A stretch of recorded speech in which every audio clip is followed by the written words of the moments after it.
Let's talk about the volume of a regular pentagonal pyramid.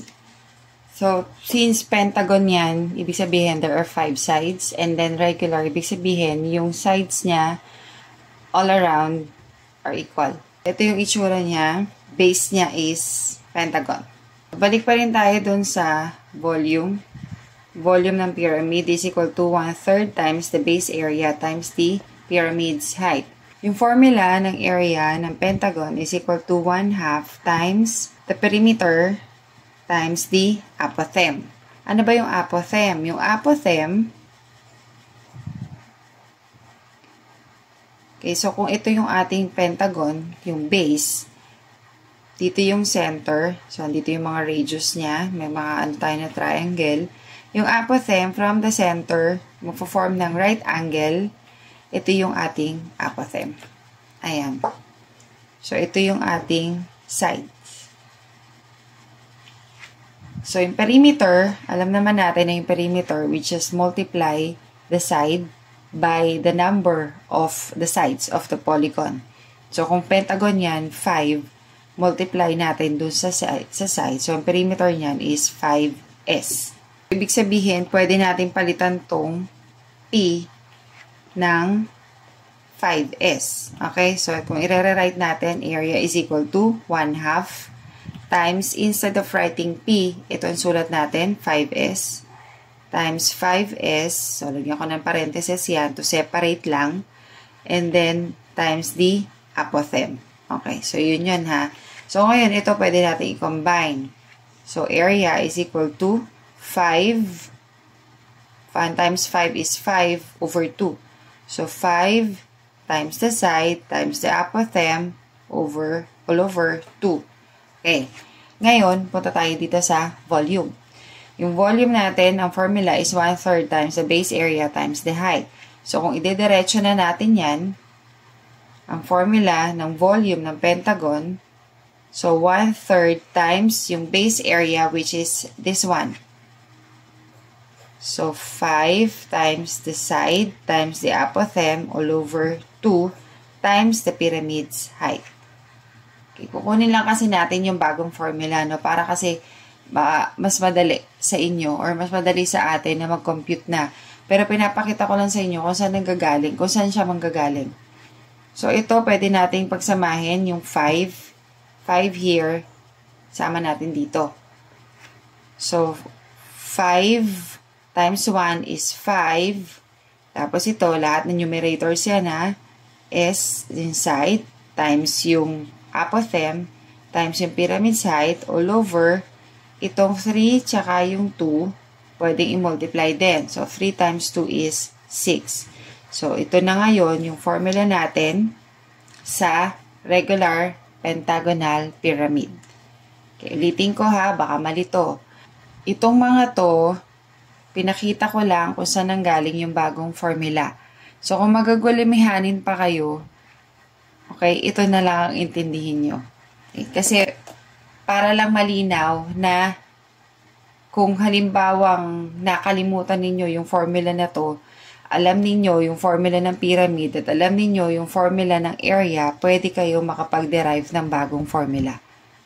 Okay, so tinuro ko lang yan. So, ito yung gagamitin natin. Volume is equal to 5 times the side times the apothem times the pyramid's height all over 6. So, ito yung given natin. Side is equal to 4 centimeters. Apothem is 6 centimeters. The height of the pyramid is 7 centimeters. Ito pa rin yun na. Ito yung height pa rin na. Ayan. Tapos, ito yung apothem natin. Right angle. Ayan. Apothem.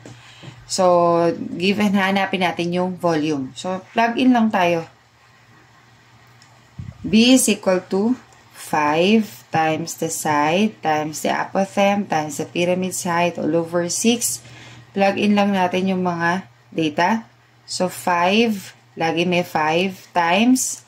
Ang side natin is 4 centimeters.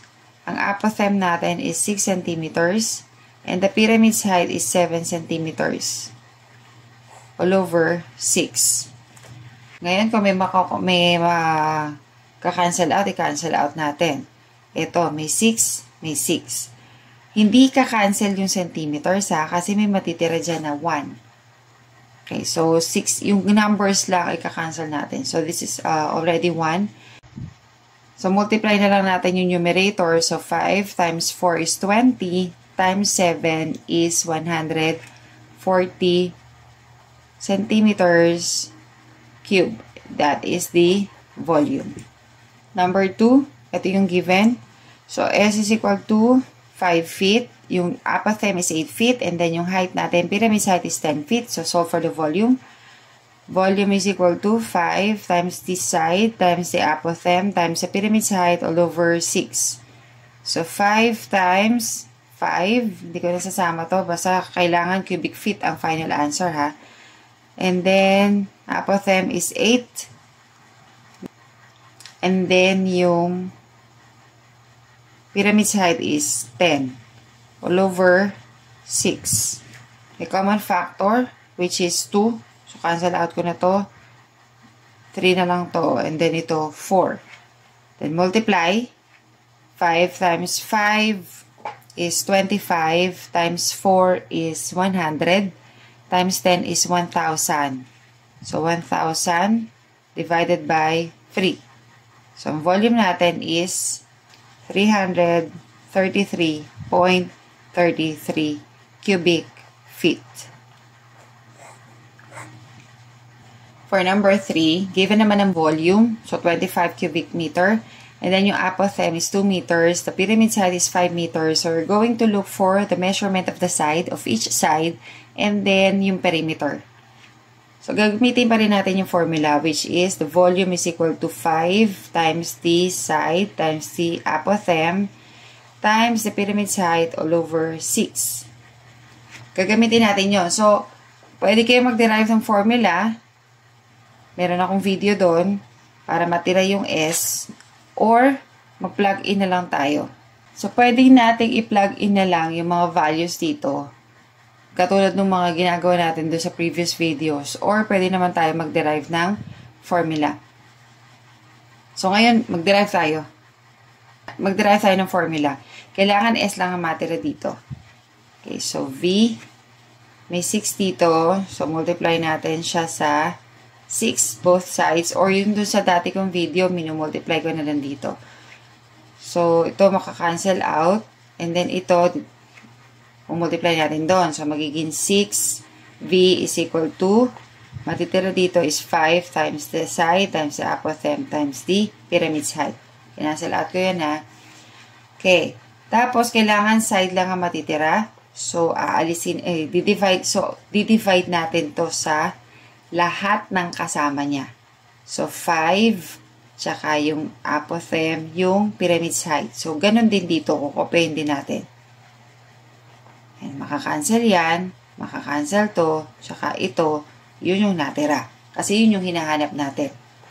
So, ayusin lang natin, lagay natin dito sa isang side.